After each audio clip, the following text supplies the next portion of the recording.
India के अंदर, JNU के अंदर आपने एक उग्र किया, आपने डराया। आपको पता भी कौन है वो स्टूडेंट, कौन होते हैं, इस देश की तकदीर होते हैं।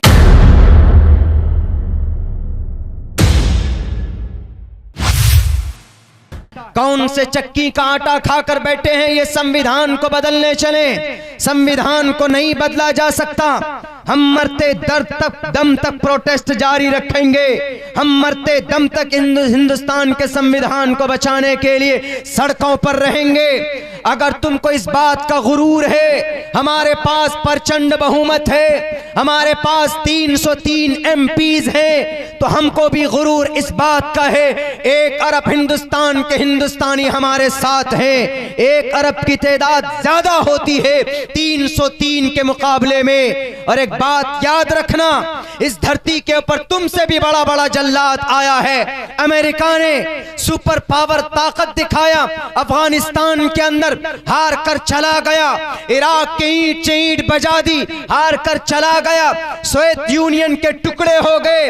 रूस चीन ने अपनी ताकत का लोहा किसी जमाने में मनवाया था, लेकिन जब मासूम इंसान का कतरा इस धरती के ऊपर टपकता है, जब मासूम इंसान का खून का कतरा जब कहीं पर बहता है, उसकी जुबान से जब आवाज निकलती है, रब्बे जुल जलाल के दरबार पर पहुंचती है, तो दरबार को छीड़कर, उनके दरवाजे को फाड़कर अपने फैसले करवाती है। और इन जैसे जल्लादों का खात्मा बहुत बुरे तरीके पर होता है। इतिहास देख लीजिए, इतिहास गवाह है इस बात पर। हम जो मैदान में हैं, हम अपने हुकूक लेने के लिए, हमारी जुबान कोई रोक दे, बहुत सारे धमकियां और बहुत सारे फोन मिल जाते हैं लोगों को कि आपने अगर ये बात की, आप ही आए एक हक बात करने के लिए। अरे एक ही तो, दो ही तो मुजाहिद पैदा होता है कौम के अंदर इनकलाब पैदा करने के लिए। अभी एक ही मुजाहिद है जिसकी आवाज का और जिसकी भाषण का और जिनकी तकरीर का जवाब नहीं दे पाते हैं। एक ही अभी, अगर 2 पैदा हो गया, 3 पैदा हो गया, तो उस वक्त तुम्हारा तो खात्मा हो जाएगा। संविधान बदलने चले। We the people, we it is a plural word. We English में we it is used for plural, not a singular. Single के लिए यूज नहीं होता। We means Hindu, Muslim, Christian, Jain, every person are include. We हम, I नहीं का, we the constitution का पहला वर्ड, हिंदुस्तान के संविधान का पहला वर्ड है वी, यानी हम सबको शामिल। मोदी जी भी शामिल हैं, अमित शाह जी भी शामिल हैं, परवीन तोगड़िया जी भी शामिल है, और मोहन भागवत जी भी शामिल। मौलाना अरशद मदनी दामत बरकातुहुम गए उनसे मिलने, उनको कहा कि हम हिंदुस्तान के जो माइनॉरिटीज हैं, मुस्लिम हैं, इनके ऊपर जो जुल्म दर जुल्म हो रहा है। तो पता मोहन भागवत जी ने क्या कहा? मोहन भागवत जी ने कहा कि सब हिंदुस्तानी, सब यहां बसने वाले सारे हिंदू। हम कहते हैं हाँ सारे हिंदू हैं, लेकिन आज के डेट में हिंदू उनको कहा जाता है जो अलग अलग खुदाओं को मानते हैं। ये ग्रंथों को नहीं मानते।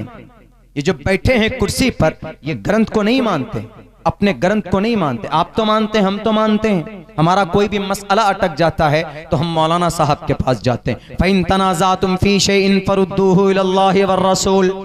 तलाक का मामला हो, शादी का मामला हो, ब्याह का मामला हो, अटक जाए तो किसी कतर अब भी हम मुसलमानों में अल्हम्दुलिल्लाह हम रुजू करते हैं अपने मुफ्ती साहब से कि मुफ्ती साहब इस मसले का हल क्या। लेकिन इन दज्जालों के पास ये सूझबूझ नहीं है। अहिंसा एक श्लोक है, बहुत खूबसूरत और बहुत अच्छी बातें उसके अंदर समझाई गई है, जो गीता की। अभी हम उड़ीसा गए तो एक दलित ने कहा कि आप गीता आपको यहाँ पे ज्यादा पढ़ना। हमने सबसे पहले कहा कि गीता पढ़ूंगा, गीता में अच्छी बात भी है। तस्मात् शास्त्रम परमाणम तिकार्य अकार्य व्यवस्थितो ज्ञात्वा शास्त्र विधानोक्तम कर्म कर्तुम अर्हसि, कि शास्त्रों में अच्छी बात है, उसको नाफिज कीजिए, समाज में लाइए, लोगों को बताइए। हमने पढ़कर उनको समझाया। हमने कहा कि अगर कोई मामला अटक जाए तो कहां जाएंगे आप? आपके पास तो धन दौलत है, कलेक्टर को खरीद लेते हैं, डीएम को, मिनिस्टर को खरीद लेते हैं आप लोग। अनपढ़, गवार, जहालत, एजुकेशन का, जानकारी का, ज्ञान का इस्तेमाल तो नहीं करते जिससे इस देश का भला हो। इतना झूठ बोला जाता है, इतना झूठ बोला जाता है कि हम धर्म की रक्षा कर रहे हैं। धर्मो रक्षति रक्षतः, भारत माता की जय, भारत माता की जय। भारत माता किसको कहते हैं?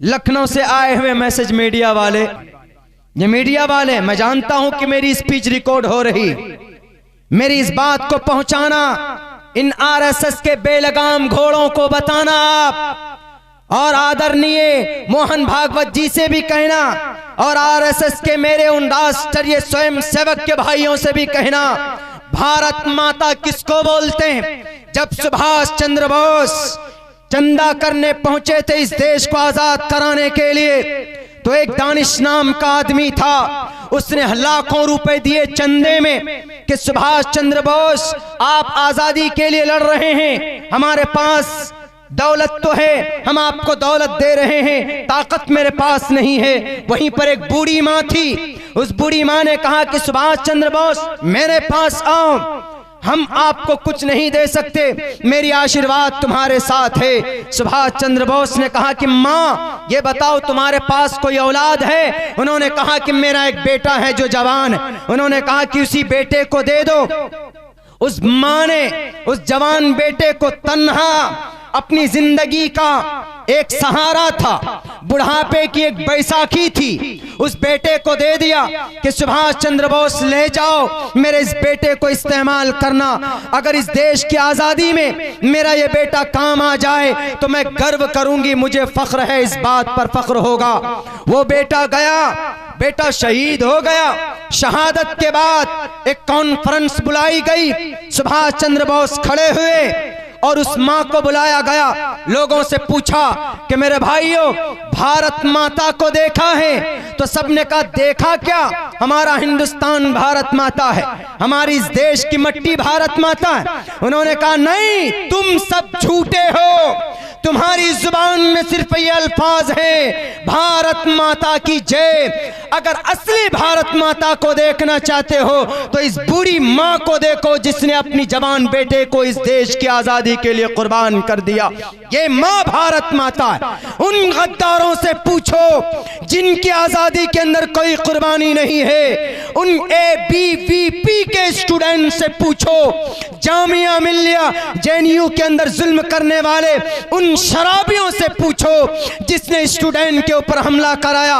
ABVP साफ लफ्जों में कहता हूं, अखिल भारत विश्व परिषद हिंदुस्तान के JNU के स्टूडेंटों, आपने डंडा लेकर भारत माता के जय के नाम पर, भारत माता के नाम पर इंस्टीट्यूट के अंदर, जामिया मिल्लिया के अंदर, JNU के अंदर आपने एक उग्र किया, आपने डराया। आपको पता भी कौन है वो स्टूडेंट, कौन होते हैं? इस देश की तकदीर होते हैं। तालिबे इल्म कौन होते हैं? इस देश की रीढ़ की हड्डी। यही तालिबे इल्म आगे चलकर मिसाइल मैन बनेगा, यही तालिबे इल्म आगे चलकर एक इंजीनियर बनेगा, एक प्रोफेसर बनेगा, एक IPS बनेगा, एक DM बनेगा, एक मिनिस्टर बनेगा।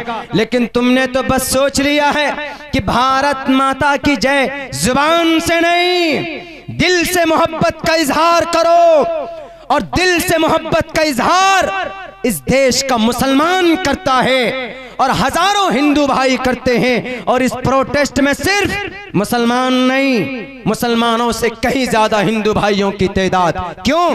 क्योंकि ये जो कानून आया है ये सिर्फ मुसलमानों के लिए नहीं, बल्कि ये हिंदुस्तान के संविधान को बदलने की कोशिश की गई। संविधान कहता इक्वलिटी बिफोर लॉ, सब बराबर हैं। तो इस कानून में क्या कहा गया? इंडिया पाकिस्तान, ये पाकिस्तान बांग्लादेश अफगानिस्तान से जो आएंगे माइनॉरिटी, उनको नागरिकता दी जाएगी, बाकी जो और होंगे अलग होंगे उनको नहीं दी जाएगी। कोई बात नहीं, हम तो ये कहते हैं कि इन 3 देश क्यों, पूरे मुल्क जितने भी देश से हिंदू आना चाहें उनको आप नागरिकता दीजिए, लेकिन the Muslim world why don't you include, क्यों नहीं आपने शामिल किया? व्हाट्स रीजन, क्या वजह हो सकती है? हम तो यही समझेंगे कि भाई आपने बदलने की कोशिश की इसको, और आपने इसके अंदर तहरीफ और तब्दील करने की कोशिश की। अगर तुम्हारा सपना यह है मीडिया के माध्यम से हम उन लोगों को कह देना चाहते हैं, और बोलना freedom of expression, it is our fundamental rights, बोलना आपका बुनियादी हक है। आप भी बोल सकते हैं, जैसे मैं बोल रहा हूं आप भी बोल सकते हैं, ये आपका अथॉरिटी आपको दिया है इंडियन कॉन्स्टिट्यूशन, और हम बोल रहे हैं।